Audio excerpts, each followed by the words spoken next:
Hi, everyone. It's Alex. It is just before 7:45. This is probably the last time I'm up tonight. I think it's pretty clear what's going on now. Um, the cut to uh, temporary residence is actually not a cut. It's catching up to reality. So it has a huge impact on institutional finances, but the impact already happened. So we're not going to get screwed next year. We've already been screwed this year. That's the key point. On the others, I think there's really three big stories here. There's a lot of new money for building Canada. And universities and colleges kind of maybe are going to get into some of it. I mean, there are some envelopes that maybe they can access. But I think that, the the government of Canada is telling universities and colleges that it doesn't really see them as part of the future, right? Like it's not, we're not what they care about when they think about the future Canada. It's interesting. Uh, Big picture on the research money, the 2024 research money is still there. That's really good news for the sector. On top of that, they're getting probably about 130 to 150 million dollars of new money for talent attraction. That's going to go mostly to, I suspect it's going to end up going mostly to U15 schools, or even maybe the top five within the U15. It's going to go disproportionately to the big schools because they're the ones who can attract the international talent. That's partly offset by an $83 million a year cut to the granting councils from their higher levels that we see.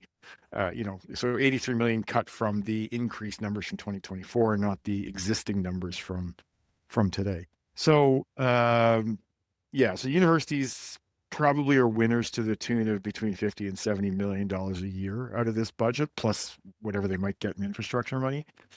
Meanwhile, I think this is the big story. I think they're taking $1 billion away from students.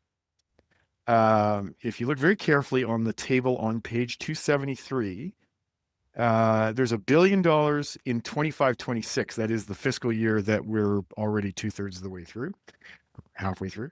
Um, there's $1 billion that is there to extend the temporary money that was put in place in 2020 to increase grants to 4,200. Originally, it was to increase them to 6,000, and they brought it back to 4,200. But that money was never permanent, even though it was an election commitment. It was in the manifesto, Liberal manifesto in election 2019. Have the grant should be worth $4,200 and not 3,000. The fact that the money is not in the framework suggests that the government is going to let that lapse. And so $1 billion taken away from students, top grant goes back down from 4,200 to 3,000. I've heard some things that suggest maybe this isn't actually what anybody intended. And we've seen a couple places in the budget that what has been written is not exactly what everybody thinks is going to happen. Again, this is just our discussions with people in Ottawa. And so it's a little bit sloppily put together, I think. And we just, so stay tuned. But if you read the budget literally, what it tells you is that we've got about $1 billion less in student grants going out. And maybe that will be rectified and maybe that will change. They don't specifically say they're cutting that program, but it's the clear implication of the budget tables that were published.